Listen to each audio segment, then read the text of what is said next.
So yes, I've been really, those were just my marketing days when I was kind of working as a salaried person. It's a long time that I haven't.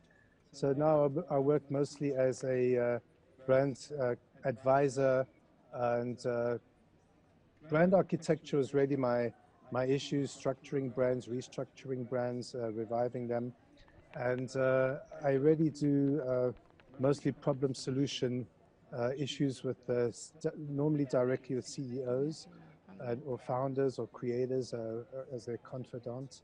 And I work as a professor in business schools and fashion schools on luxury and sometimes brand management, mostly luxury brand management. Okay, so I wasn't, I guess I'm acting as a bridge towards design. I didn't focus totally on design. I just focused on what lessons we're learning from what's happened right now. And I must say, first of all, we should also be conscious of the fact that there's been a big boom in the area of jewelry, beauty, boosted by selfies and the confinement, the Zoom, everyone has become a kind of a Zombie, and the details have been very enhanced for the upper body. So I think for fashion in particular, the upper body is going to be the most important, and the accessories and the whole lot. So that's been very, very positive. But we also have to take in consideration a lot of people have died, and I think that we should, not only be talking about business, but we should really be conscious of the fact that, it's also a time of mourning, and it's not over yet. It may carry on for a long time. We know that we will see a lot of separation. I think we may see a lot of shows through glass. Sanitization will become a way of life. We've all spoken about that. I think that's becoming a reality. It can still be a very emotional experience, and we'll come back to that. We see a lot of businesses have suffered, especially those in shared transport, homes, hotels, online rental goods. And I think vintage will suffer in particular because, just taking people who passed away, there's going to be a lot of clothing going into vintage, and I certainly don't want one for myself. But home deliveries and working from home are going to continue to rise, that's for sure. AR fitting rooms and 3D body scanning, I think, is going to be just a way of life. We'll just have to accept it no matter what your morphology is, because it's going to be easier for everyone, less returns when you're ordering online in terms of fittings and so on. But for haute couture, and it still remains one-to-one. That's not going to change. That's still going to be the very VIP experience. And I think for shops, it will be a lot of making appointments before you come in through sites like Farfetch or others, as Chanel is doing. And you heard earlier on with Laura speaking about Dior.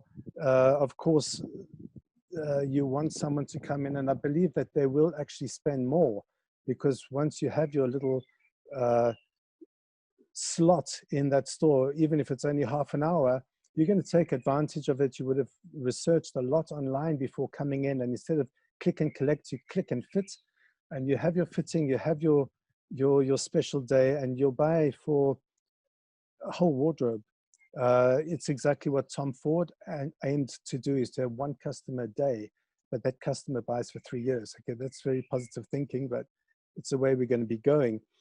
So no contact shopping choice will be a big thing for the most of the mass market. And I think that you'll even see a lot more drive-through click and collect drop points for entire malls of shops. So for example, Spitze, you pick up everything that you bought from the entire mall at one place. That's certainly going to be the case. You don't always have time anyway to go in and have the experience. That's another time that you may want to do that. But I do think that by focusing on the financial crisis instead of the planetary crisis, we're not really learning anything. So we have to say, will things get better if we're still thinking of the financial crisis? There's a lot more that we have to deal with, and everyone's reflecting. And we have to forget about getting greedy and getting rich. I've given you this example here of lions. They never hunt for more than they can eat. And you can see the lions here sitting and enjoying, that's their television, watching the antelope running around, they've eaten.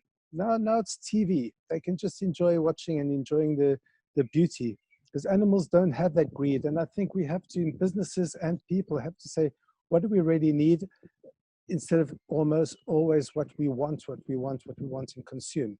You know, we do know that there's a total link between COVID and nature, and we've seen how nature has recovered everywhere, and it's beautiful wherever we are. We're just saying, wow, we didn't know even Paris right now has never been so beautiful. We think it's fantastic. I wish everyone would stay at home. In a sense, it's been fantastic for the nature. But are these environmental concerns just a luxury problem for developed countries? You know, what about poverty? It's our biggest challenge. We've never had so many people unemployed. This is a massive crisis. And this crisis is even worse right now, especially at the end of the supply chain, where the orders have been canceled from the poorest places. And this is absolutely disastrous. So we should be absolutely conscious of that. And we can't always choose one over the other. And if we eliminate sweatshops, how will these people in the slums survive? They're already having some big hardships. So, you know, we have to be really thinking carefully about it. We've seen, though, in China, how immediately there's been a shopping frenzy. It's restarted. And we say, wow, what did they learn? And actually, in terms of luxury, here's Dior, here's Vuitton, here's Chanel. People lining up, is that luxury? Standing in a line to go in, it's not. So I do think we're going to be having appointments, but we also can't expect COVID going up again too. This crisis may not be over in a few weeks or in a few months. In fact, it may be here for a long time, and that's worrying. You heard earlier on the Barneys closing down, big shock to all of us. We've seen the lootings. The poverty is just out of control. America is burning. The middle class has disappeared. People are really suffering. A few have been making lots more money than ever before, thanks to online businesses and so on. That's most people are actually suffering, and they're saving, they're digging into their savings, they're doing whatever they can to survive. And we're actually having to learn, we're back, I believe, to the 13th century, or the 1300s, where we had the plague, the Black Death, that just covered all of Europe. And this went on for years. You know, we had people even stealing clothing of the bodies of those who had just dropped dead, stealing the wealth out of their pockets, stealing the jewelry off their pockets, off their backs, losing confidence in religion and everything else. It was absolutely massive. But what it brought us was a boom in exceptional creativity. And the new guards were the artists who were architects, who were like Leonardo da Vinci. They were chemists. They could make their own colors for painting. They could make their own fragrances. They understood what they could get out of plants. They were making things themselves, these kind of geniuses. And I think that we're going to see an enormous boost, an explosion of creativity, because we've all had time to sit back, reflect, and say, hey, we can't go back to what it was and stop thinking about it. The world is going to be different from today. And, you know, we can just really say that the good news is that we want that change, and that this generation is driving that change. The virus has forced us into real action and also inaction. Don't do anything. It's forced us into the now. And you know, it's funny when you say stay home, we think of Homer Simpson, who's trained for this all his life. He was prepared for this, but most people were not and are actually enjoying it. But today we do need active geniuses, people like Elon Musk, more visionaries who are determined to change the world. If you see what this one man has done, it's exceptional. And today he's just launched his trucks, which will be hydrogen driven, called Nikola, coming from Nikola Tesla. And we have to ask ourselves, what can each of us do? It's one thing to say, well, we'll be more sustainable. It's another thing is, can we repair the damage that we've already done? So we are revolting against industrially produced goods. I think artists and artisans are once more appreciated, much more appreciated. Small brands are now selling online and globally.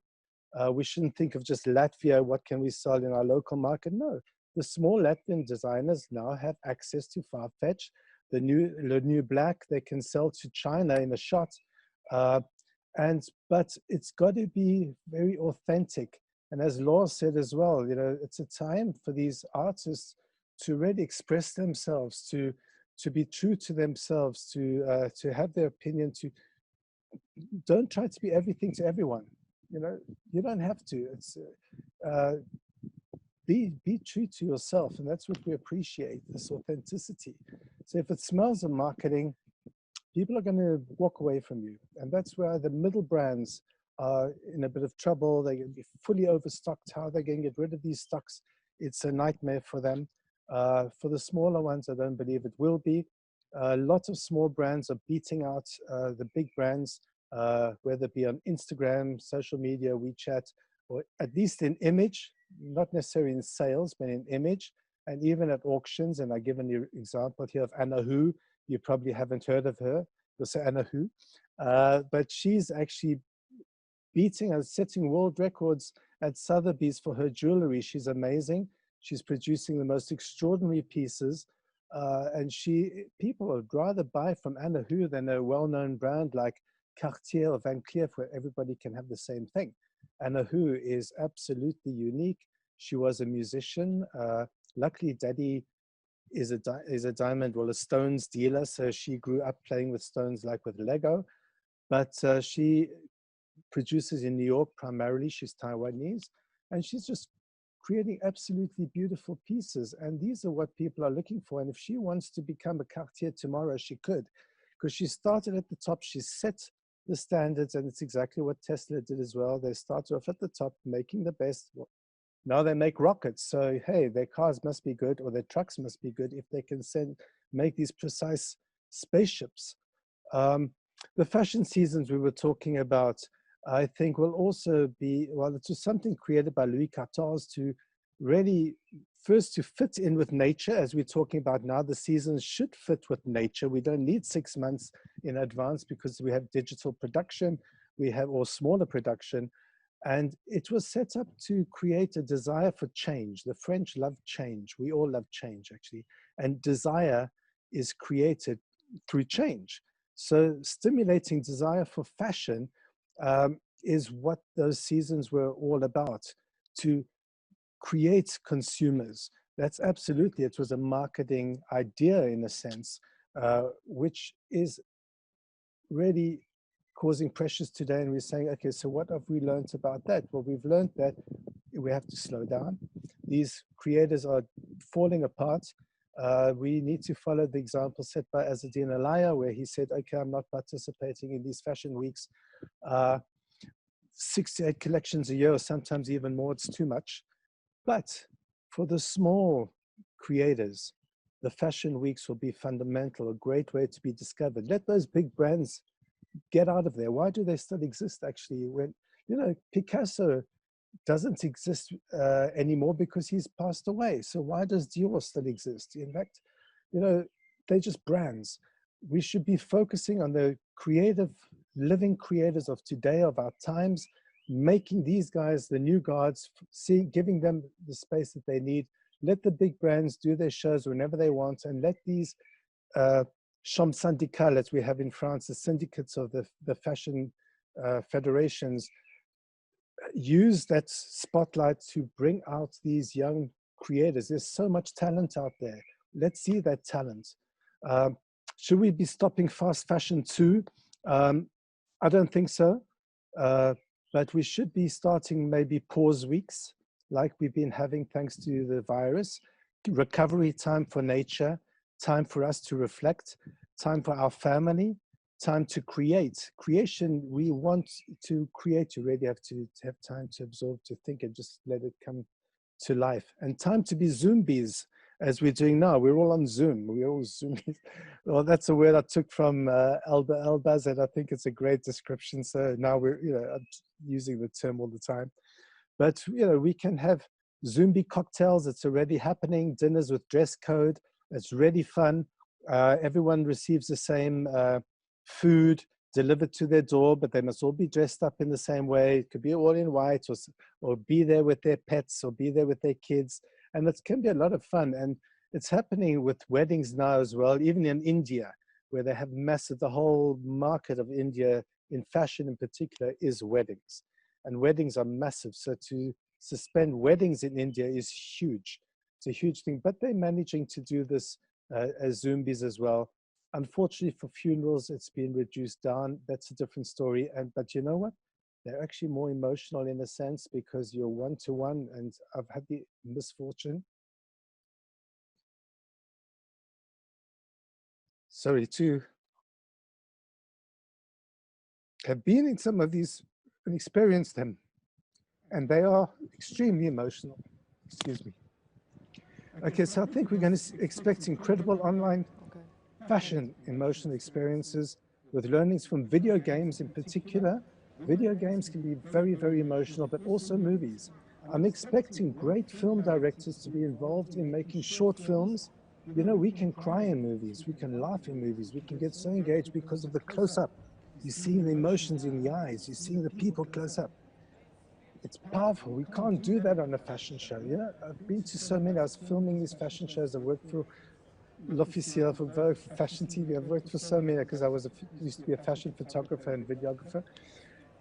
I find them boring. For me, what's great about the fashion show is being backstage and seeing all the action and the pressure, and that's the excitement for me.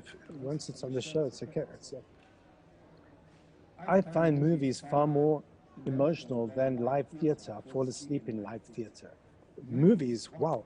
So I think that we can be, so these fashion designers, we're going to see exceptional things coming out, which will make us look at these fashion shows and say, that's a bit boring. Why couldn't they have made something more emotional? So maybe not, of course, fashion shows, some of them are absolutely exceptional. You'll never forget them. I think of even some Victor and Rolf shows, and so, wow, unbelievably memorable that you'll never forget. They surprise you every time, and the surprise is the major element. Surprise is everything. If you don't surprise us, we'll never remember. It's not going to happen. I think we can also expect more digital drive-in cinemas to start making a big comeback, and even for fashion events. I wouldn't be surprised if Speedster doesn't do one. I'd love to see them do one between the two buildings in the parking lot. It would be amazing, because it's movies. You're engaged. You go there with your lover, your partner. You're sitting there. You're watching it. You're having the food delivered. I think they were so cool. I mean, most of you didn't live through that era, but yeah, I had the luck to do it, and they were lovely. We're definitely going to see more sustainable and ethical supply chains as a necessity. Blockchain proof of supply, in particular, we're seeing that already with timepieces and jewelry. Stones, big issue. But for fashion, textile, that's going to be a tough one. But every single brand needs to transition as quickly as possible, or start clean. If you're starting a new brand, as Alba Elbaz is doing today, you can start clean. I can be sure that everything he's going to do is going to be super sustainable, the entire chain. But the story won't be about sustainability as with Stella McCartney, because then it sounds like a charity business. The story is to make you dream, to make you happy. This is the whole point of it. So sustainability must just be the background thing that's, if you want to dig into it, you find out how clean it all is, but it shouldn't be your story. It should just be a way of life. I think we're going to see a big change in what's considered as noble materials, especially in luxury, because noble materials are traditionally animal materials, something coming from the tortoise through to the crocodile, through to all these exotic animals. And I think we're going to see, first of all, the animal skins will be cruelty-free, such as Osclen here from Brazil, who makes exceptional bags coming from the piracu fish, as you see there from the Amazon. It's totally sustainable, cruelty-free, because this is what the people have been living on for years, and the skins have been normally discarded, and they actually are bad for the environment if they are burnt. So there's nothing better than to use them for handbags or other things. You have to recycle that skin of that fish. There's a big clash coming up with vegan demands, because the young generation, this generation Y and Z coming up, are all about being vegan, and vegan actually demands synthetics, and sometimes synthetics are really, really bad. So, you know, do we want naturals or synthetics, and what will be the new noble materials of tomorrow? What's going to happen to Hermes? What their crocodile bags, do they stick to that? What about the leathers? Where are the leathers from? And what about their silks? You know, they don't have cruelty silk. Their silk is coming from Brazil. Cruelty silk, if you wanted to go to India, where they don't boil the silkworms and kill them. China, they eat them, so maybe it's a different thing. But in India, they're Hindu. So they are naturally vegetarian, and they have a lot of respect from cows through to silkworms. So I think India is going to really find this so natural to supply the rest of the world. We are going to be seeing a lot more synthetic ingredients that's coming from nature.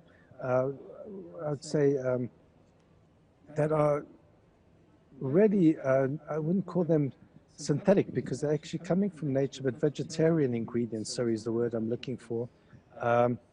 Some from mushrooms, and you guys have tons of mushrooms. So I've always missed the mushroom hunting in Latvia, and I regret. But I think Latvia could be a huge supplier of mushroom ingredients. We have now cactus leather, which is extraordinary, coming out of Mexico.